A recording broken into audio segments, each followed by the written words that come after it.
when you're hungry, so you stop the video just so you can make yourself a strawberry Eggo waffle. Yes, we love to see that. Guess who made waffles? I'm not going to eat that! Enough! I will try some already! Hey, these aren't bad. What's in them? There's waffle in them! Hey Page Turners, Jeannie here, and welcome back to my channel. If you're new here, welcome. This is the best place for you to get bookish content, some fitness stuff, and a whole lot of random. So if you're interested in those things, you may want to stick around and subscribe. As stated in my previous video, and if you have not seen that video, you may want to click over. And this one is the second half of all the books I read in June, or my June wrap-up, part 2. Yes, we're moving on up. We got a first part and a second part. That's how we do things here. Okay, so the first book I'm going to get into is One Last Stop by Casey McQuiston. I absolutely love the representation in this book. There was a transgender, there was a drag queen, and I love drag queens, so I was living for that. And of course, you know, lesbian couple. So it was pretty great when it came to the representation in this book. I really enjoyed it. I also love that there was diverse characters in here. I really enjoyed the twist to your ordinary contemporary like romances, and this one had a sci-fi-esque type thing going on in there, like, and then there was also like little sprinkles of mystery, and I was kind of shocked by that. I was like, oh, okay, I see you, Casey, I see you. It was something new to me. You know, I've never read a contemporary romance or like a romance novel that has that little like sci-fi twist going on. So that was pretty cool to see in here. I also like that it also has the found family trope within the story as well. Because August, you know, like she met a group of like loyal friends that they were down to help her as much as they could. And, you know, it kind of made her feel like she had a purpose. And, you know, she was kind of lost before everything that takes place in this book.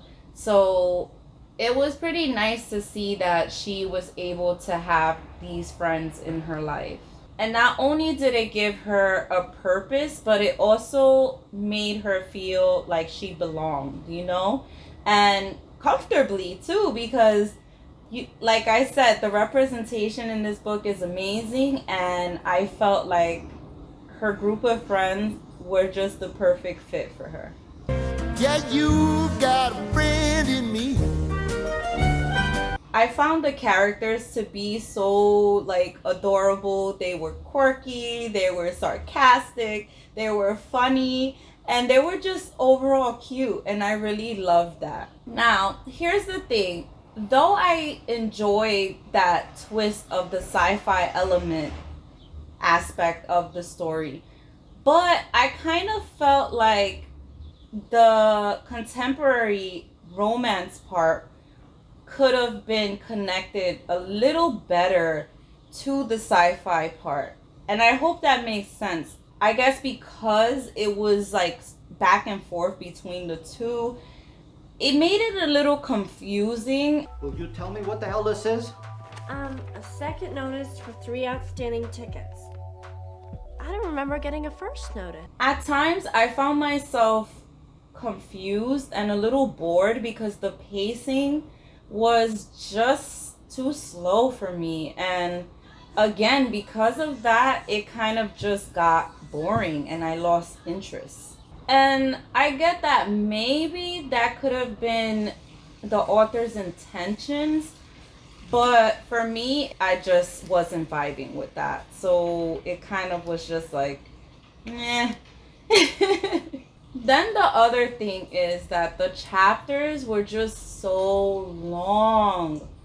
Oh my gosh, were they long? It was like, really? Like, this could have been split into smaller chapters. Like, I think every chapter was like 10 plus, maybe even 12 plus pages.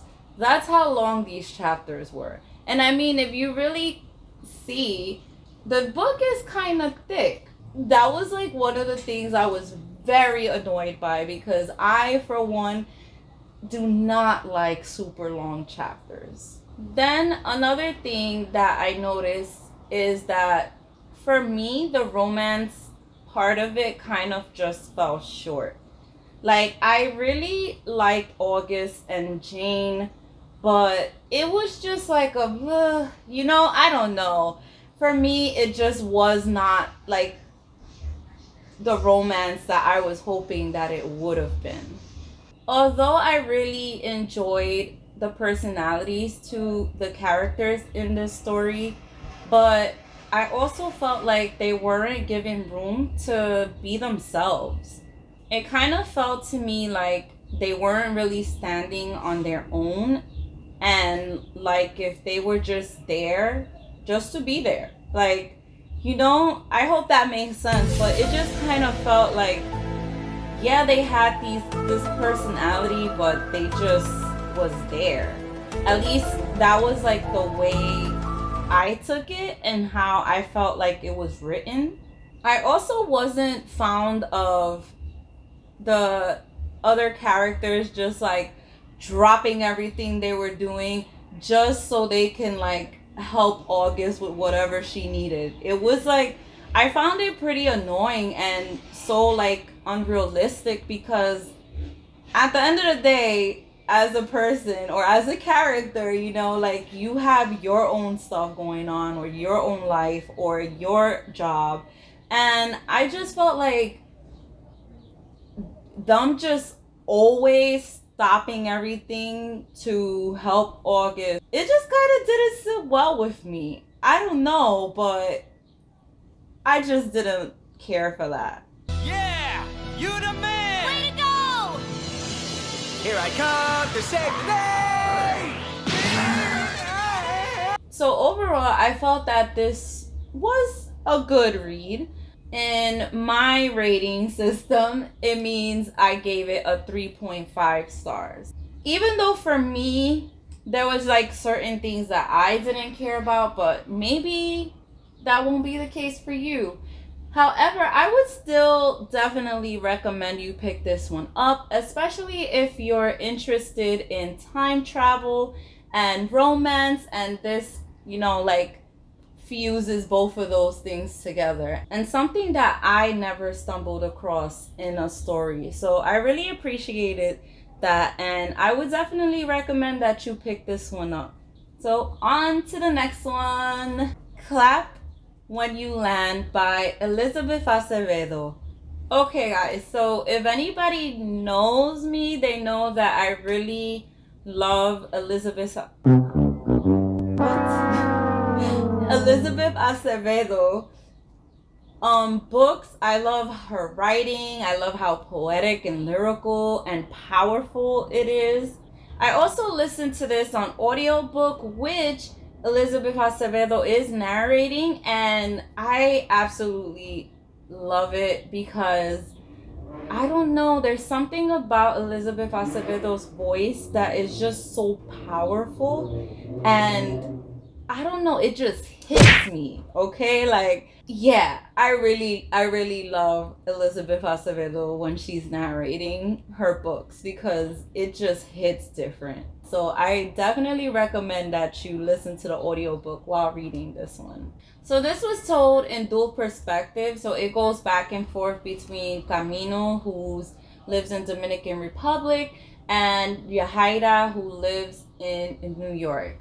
I really enjoyed being able to see each character's perspective of how they felt and how they were dealing with loss, and how they were dealing with the fact of them finding out about each other, and just them finding out a lot of things that they found out throughout the story. It was also pretty interesting to see the two different lives that each girl lived. You know, one coming from like a poor background and the other one coming from a little bit more of a prestigious background, and how like they both feel about those things.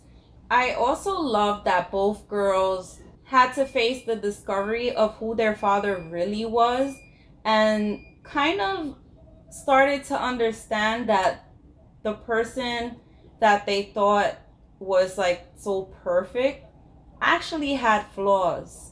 Now, the thing is that I found that it was kind of hard to distinguish who was who or who was talking, because their voices and the tone was just so similar that at times I found myself having to look back and see like, okay, all right, I'm reading about Camino. Oh no, I thought I was reading about Camino, but in reality it's Yahaira. You know, so it was like, for me, it was just too similar. And even while listening to the audiobook, it pretty much was similar as far as tone goes and stuff. So I did find myself taking a bit of time to adjust to, you know, the two girls' perspectives. But for the most part, it was similar throughout the whole book. Then the other thing is, I kind of felt like these characters were very similar to Imani, the main character from With the Fire on High by Elizabeth Acevedo. And for me, I kind of just felt like it was just an ongoing Imani story, because of like, not really like the similarities, but just the tone and the like the vibe and the attitude. It just was so similar. And I would really love to see Elizabeth Acevedo expand more with her characters. But all in all, this was an awesome read for me, and I gave it a 4.5 star rating. And I would definitely recommend that you pick this one up, because it's such a beautiful, lyrical, powerful read about loss, discovery, self-discovery, you know, and realizing that sometimes the people that you really love in your life that you think are perfect actually aren't. And it was just a nice story, and again, I would definitely recommend that you pick it up or add it to your TBR, but mainly read it. Another book I read in June is The Vanishing Half by Britt Bennett. This was a generational story, and it went down 3 generations. So we got to like have like all these different stories from like the mom and the daughter and then her daughter, you know, and that was pretty nice to see, and I felt like it was done well. The way that everything connected and came together was also something that I really enjoyed as well, because the way each character's story unfolded and how it was told, it was executed very well, and I appreciate that the author was able to pull that together in the way that she did. The way that Bennett used the themes of gender, race, identity, and finding yourself was overall very well done, in my opinion. Yeah, well, you know, that's just like your opinion, man. The thing is that I wasn't fully captivated or drawn to the story, especially in the beginning, because the pacing was just so slow, and I felt like I was constantly waiting for things to pick up, and eventually I just started growing bored with the story and the characters. I would have liked if some of the characters were put more thought into and more fleshed out, because I felt like some characters just kind of fell short. And since there were so many topics being covered in this one, I felt like some of them just fell short and they weren't like fully explored. It kind of made me feel like the author probably like just played it safe and didn't get down and dirty to the nitty gritty of these topics, and I wish she would have did more with them. The main character that I felt kind of just fell short was Stella. Like, we didn't get to experience her story, you know, like we didn't get to experience her passing for white, how her experiences was during that time. It kind of just felt like Stella just appeared and she was just this person, successful and whatever, you know, and then we just don't know how it got to that point in a sense. But we do get that with the other characters. Like, I felt we got like little glimpses of it because of like the way her family is, but it just wasn't enough to, you know, like have me convinced that she was passing for white and like how she went about that. And I think in that sense, I kind of like couldn't connect with Stella because she was just like a mystery, you know, like I just didn't know much about her. I also felt like I didn't feel anything from Stella, like, you know, how she felt about the lost years of being with her twin and her mom, and, you know, passing for white, and basically just acting like if that life didn't exist. And that kind of bothered me because it's kind of like, are you human? Overall, I really liked it and I gave it a 4-star rating, and I would definitely recommend that you pick this one up as well.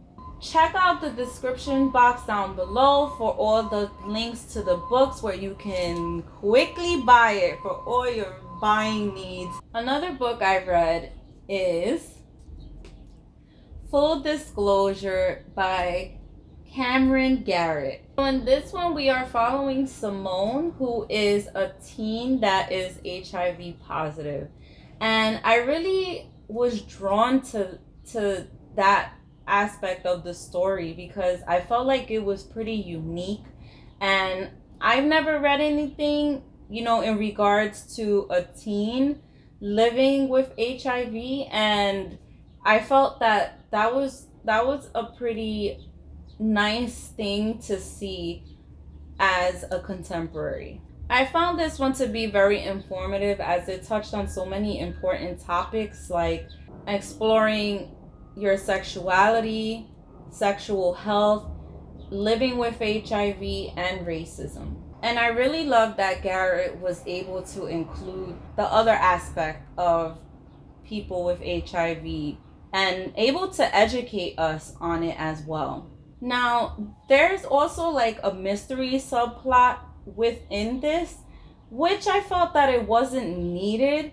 And I kind of feel like that part of it was so unoriginal because it's something that is constantly seen in contemporaries. And I feel like the more I keep reading contemporaries, the more I see it. So I didn't care for that whole mystery subplot. Then the other thing is that I found it pretty predictable. Like, I was able to tell who, you know, the person that was threatening her was. And it was just like, okay, yeah, I already know.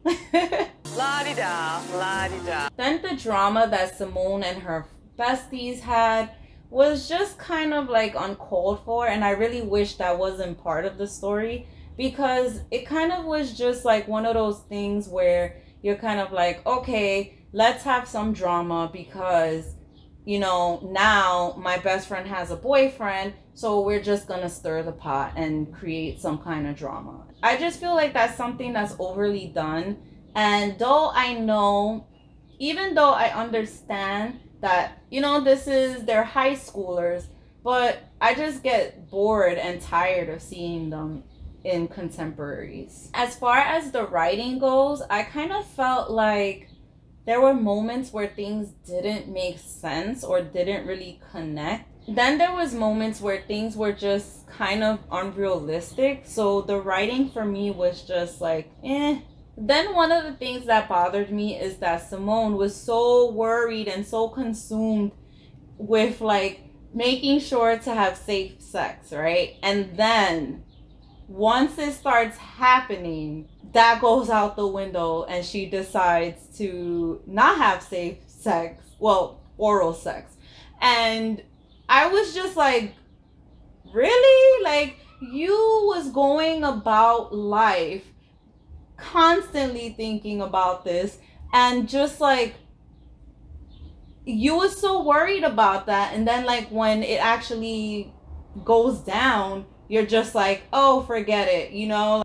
So it really bothered me because she was just such a responsible girl that when that happened, I was just like, seriously? Like, you went about trying to find out all this information only to not pull through with it? Like, and risking somebody else's life?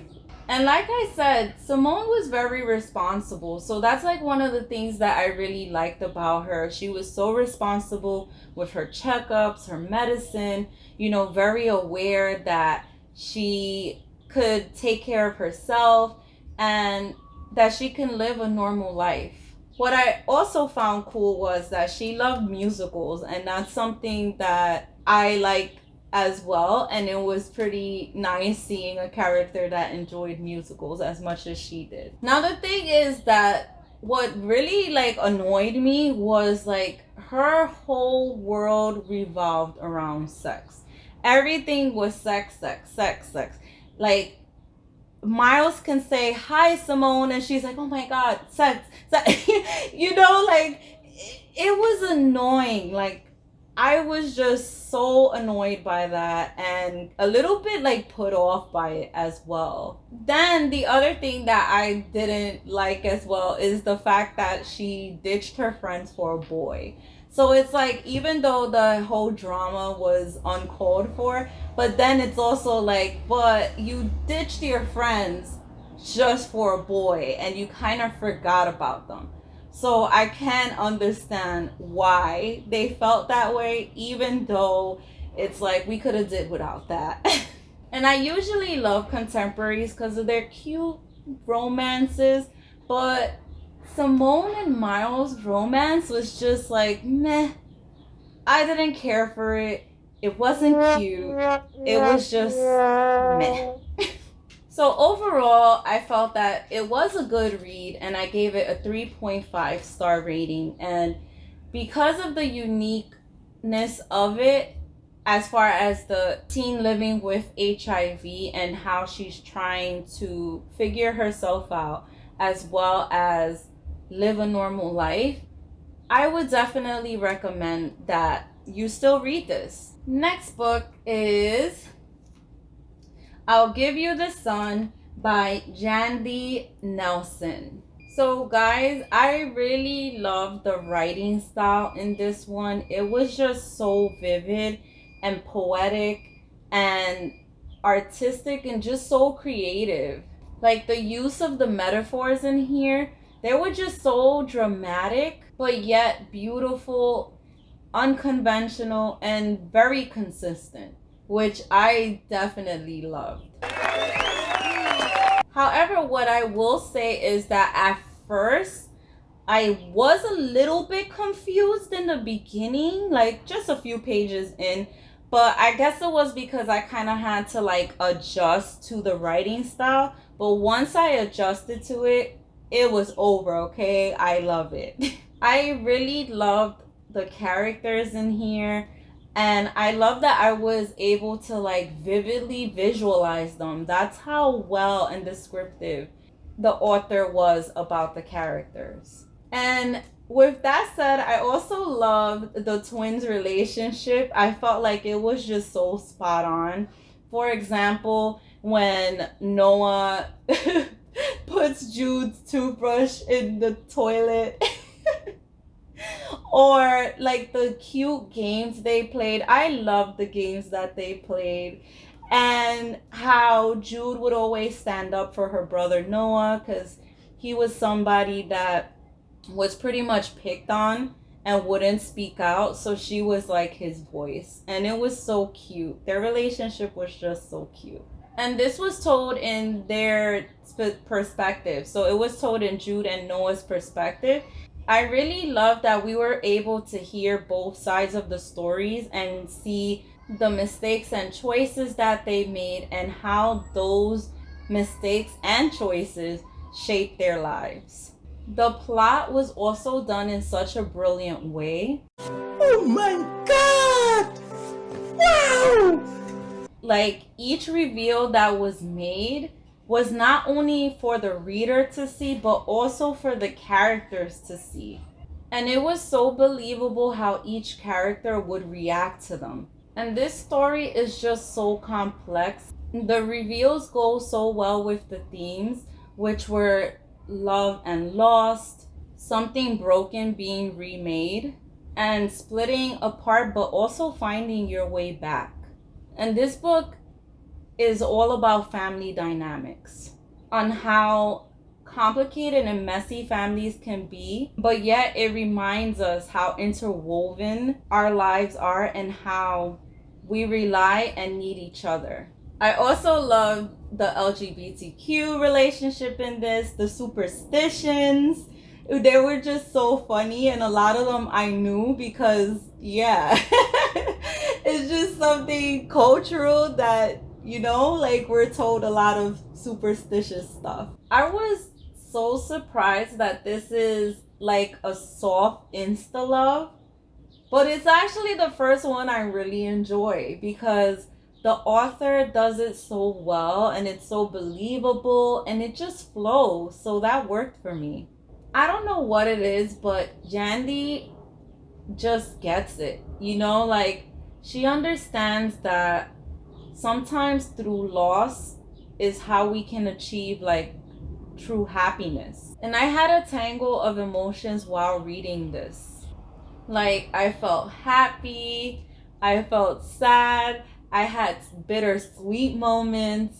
There was a lot of funny moments as well, and even self-reflection. So with all that being said, I really loved this book and it was a page turner for me, and I rated it 5 stars. And what I will say is that if you like literary, poetic like stories that gives you all the feels, then this book needs to be bumped up to your TBR, like all the way to the top. Do not wait forever to read this book like I did. Definitely pick it up and read it. If you have it on your shelf, read it because it's such a good one and I highly recommend it. Another book I read is This Golden Flame by Emily Victoria. So with this one, I really like the concept of the story and the representation and the visibility as well. I love the combination of tech with magic, and the way that the author did that was with the use of script masters and automatons. And I felt that the world building in this one was okay. It was okay. And I understand that this is a standalone, but I kind of felt like it could have been extended and maybe even made into a series. Because I felt like the story was kind of just at surface level, like there wasn't much depth to it. And with that said, the character development for me was just meh. Like it could have been better. Like for me, getting to know the characters is super important. So in this one, it kind of just fell short and the characters really didn't have much depth to them. Then what I also found was that the stories started off pretty strong for me, but then after a while it just kind of died and I started just losing interest in it. What are you eating?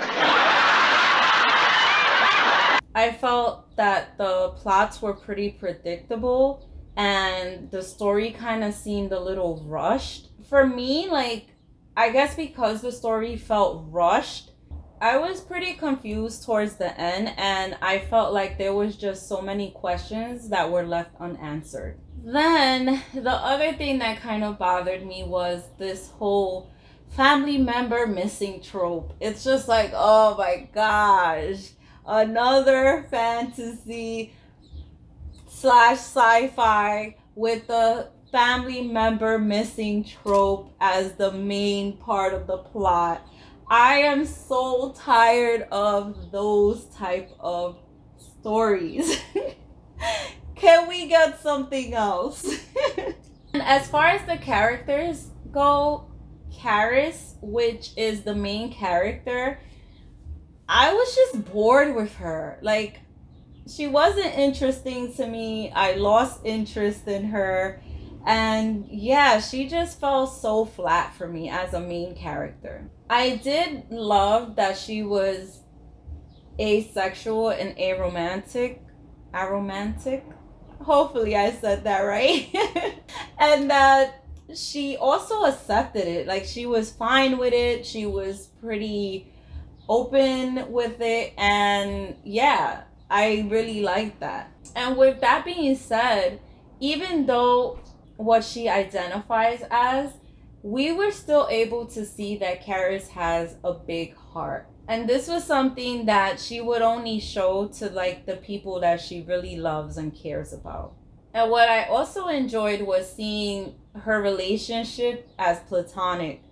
And it was, at first, I'm not gonna lie, it was kind of weird to me because I kept on like, oh, her and Alex is gonna get together or they're gonna fall in love. And then I'm like, oh, wait, no, she's asexual. She's aromantic. She's not gonna do that, actually. But with that said, I also feel like her arrow ace identity should have been explored more and maybe even a little bit explained and shown more, because I felt like even though she accepted it, like it wasn't there at times, you know? Then I found myself kind of feeling like Charis was just a side character, because she kind of got lost in everything and just became insignificant for me. I felt like she didn't really add much to the story. And yeah, so she wasn't really my favorite at all. Now, Alex, on the other hand, I loved him. He's like my little cinnamon roll. He's just the cutest. Oh, I won't let you go. He's just so sweet and adorable. And I really loved reading his point of view. I felt like his character development was more developed and pretty concrete. And I also found it interesting that Alex had feelings. And that's something that we don't get from AIs. You know, most of the time, at least from most of the stuff I've seen or read, most of them don't have feelings. Like, they're robots, right? So it was nice to see Alex and how he was feeling, and you know, like, he really felt emotions, and I like that. Listen, the way I feel about Alex is I just love him. He's pure sunshine, and I just want the best for him, and he deserves all the good things, okay?